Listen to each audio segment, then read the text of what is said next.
Oh, good morning, everybody. This is Madison. It is Saturday. I was gonna do Federalist paper yesterday, but that got started, and it was getting late. So this video, even though recording on Saturday, it is for yesterday, Friday. Um, good Friday, good Friday.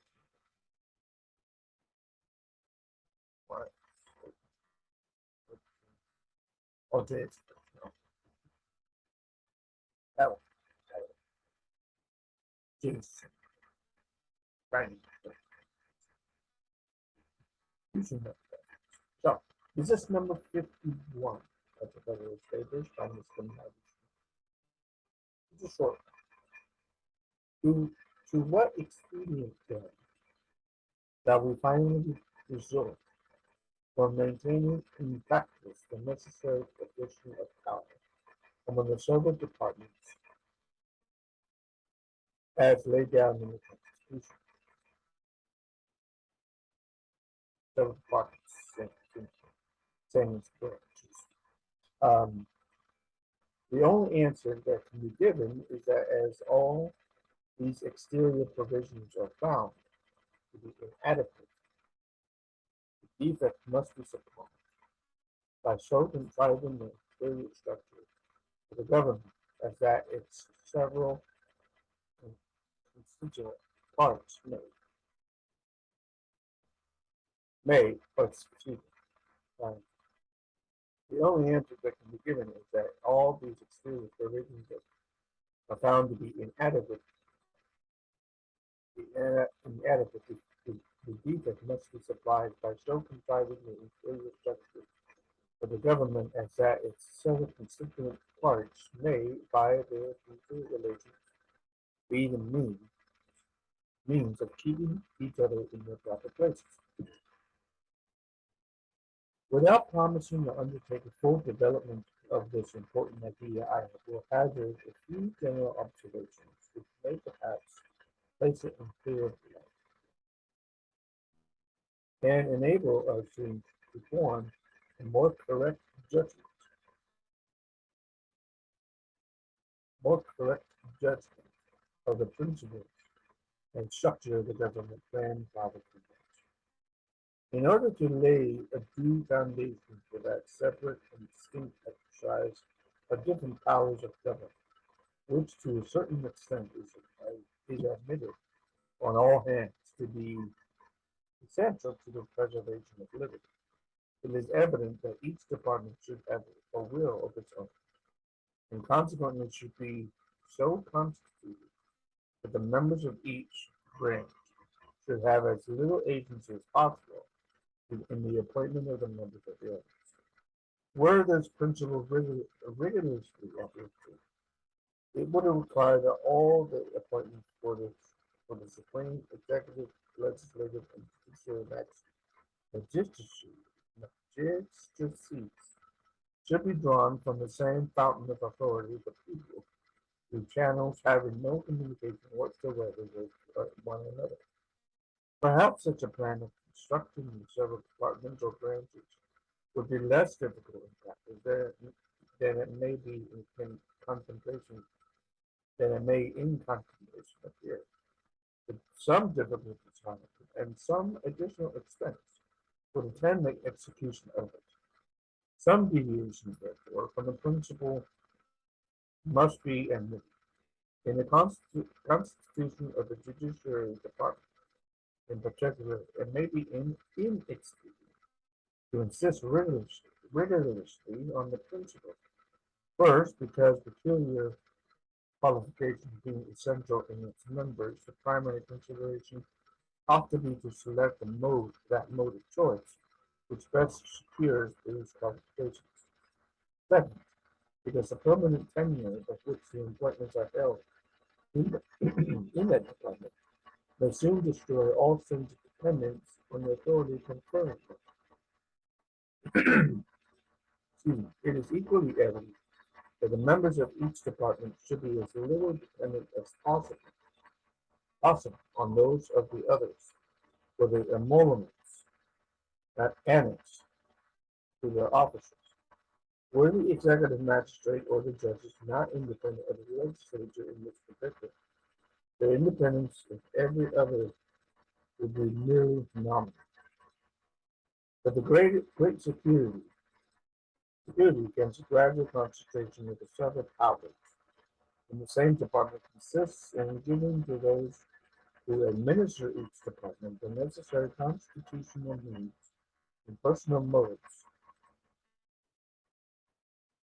to resist encroachments of it. The provision for defense must in this, as in all other cases, be made commensurate to the danger of attack. Ambition must be made to counteract ambition. The interests of the man must be connected with the constitutional rights of the place. There may be a reflection on human nature that such devices to be necessary to control the abuses of government. For what is government itself but the greatest of all reflections of human nature? If men were angels, no government would be necessary. If angels were to govern men, neither external nor internal controls on government would be necessary. In framing a government, excuse me, sorry. In framing a government, which is to be administered by men over men, the great difficulty lies in. We must first enable the government to control the government, and in the next place, lies it to control itself.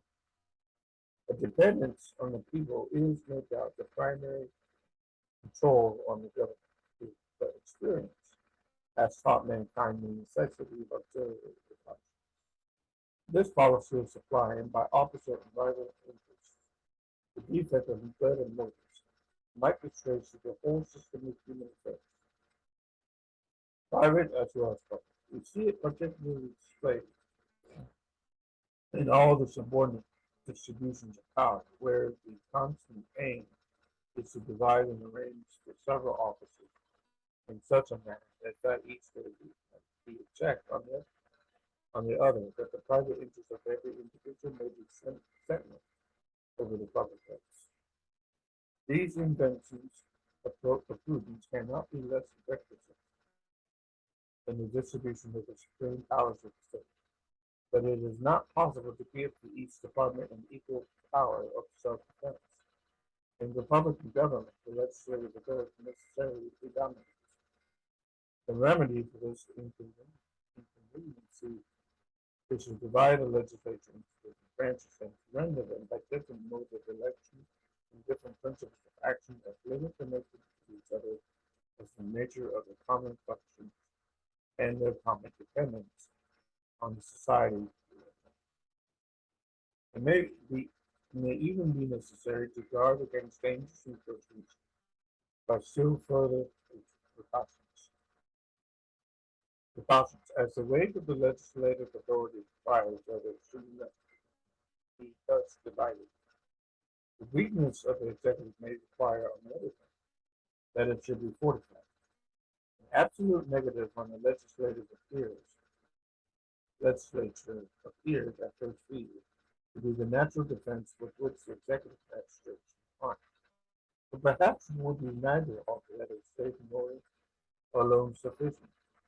On ordinary occasions, it might not be exerted with the requisite firmness, and on extraordinary occasions, it might be perfidously used. May not this defect of an absolute negative be supplied by some qualified connection between the weaker department and the weaker branch of the stronger department, by which the latter may be led to support the constitutional rights of the former without being too much detached from the rights of its own department. If the principles on which these observations are founded be just, as I persuade myself they are, and they be applied as a criterion to the several state constitutions and to the federal constitution, it will be found that if the latter does not perfectly correspond with them, the former will indefinitely less favored. The former are infinitely less able to do. There are, moreover, two considerations particularly applicable to the Federalist system of America, which place that system in a very interesting place. Number one, in a single republic, all the power surrendered by the people is submitted to the administration of a single government, and usurpations are against guarded against by creation of the government in separate departments. In the compound republic of America, the power surrendered by the people is first divided between chiefs and government, and then the portion allotted to each subdivided among the districts, distinct and separate departments. Hence, a double security arises to control each other. Hence, a double security arises to the rights of the people. The different governments will control each other at the same time that each will be controlled. Number two, it is of great importance in the republic not only to guard society against the oppression of its rulers, but to guard one part of the society against the injustice of the other. Different interests necessarily exist in different classes of citizens. If a majority be united by common interests, the rights of the minority will be insecure. There are but two methods of dividing against this. The one by creating the will in the community independent of the majority, that is, of the society itself. The other, the corresponding, by comprehending in the society so many separate frictions of citizens as will render an unjust combination of the majority of the whole very improper, if not impracticable. The first method prevails in all governments, possessing the hereditary and self-appointed authority. This, at best, is but a precarious security, because a power independent of the society may as well espouse the unjust views of nature as the rightful interests of one part, and may possibly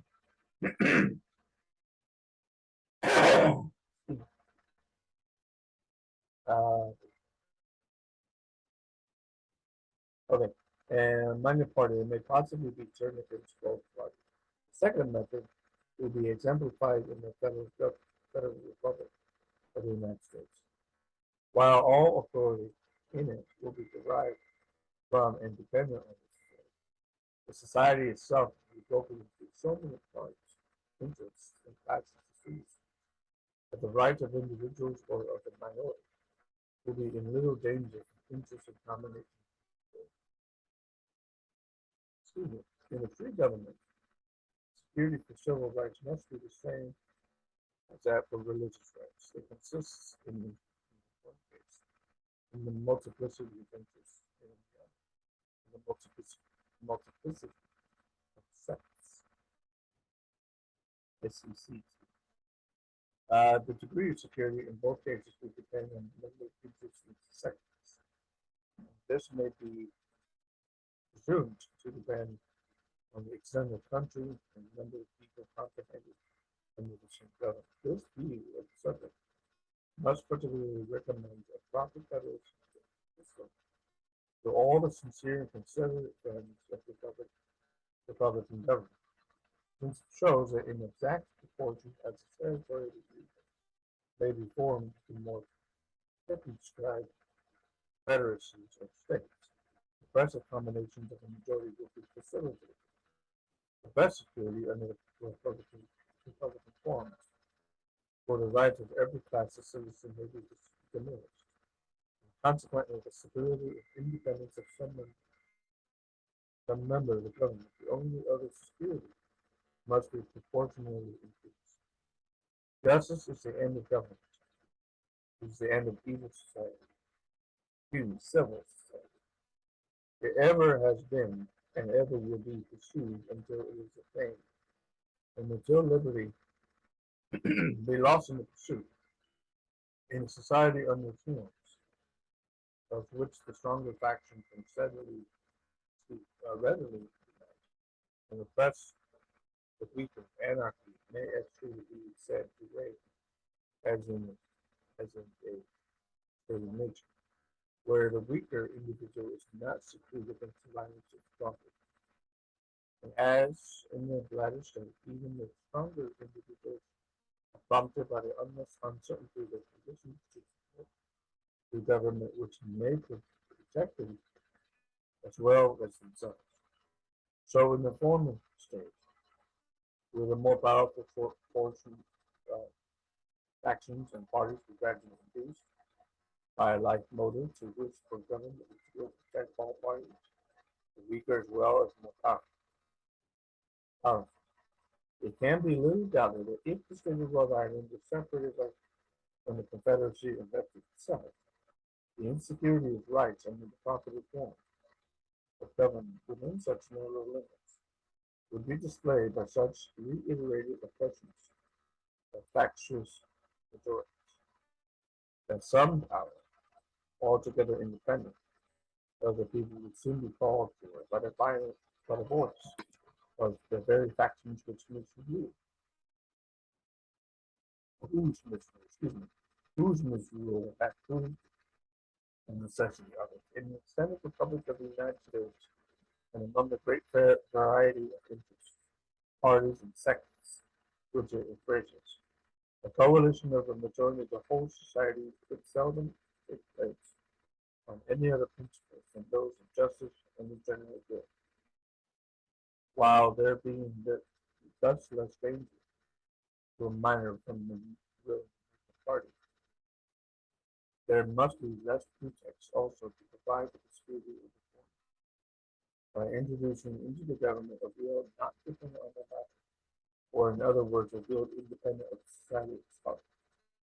It is no less certain than it is important, notwithstanding the contrary opinions which have been indicated, that the larger the society, provided it lie within the practicable sphere, more duly capable to be of self-defense.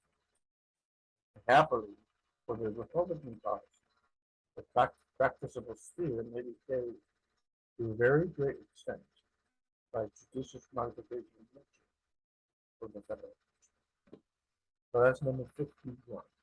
That is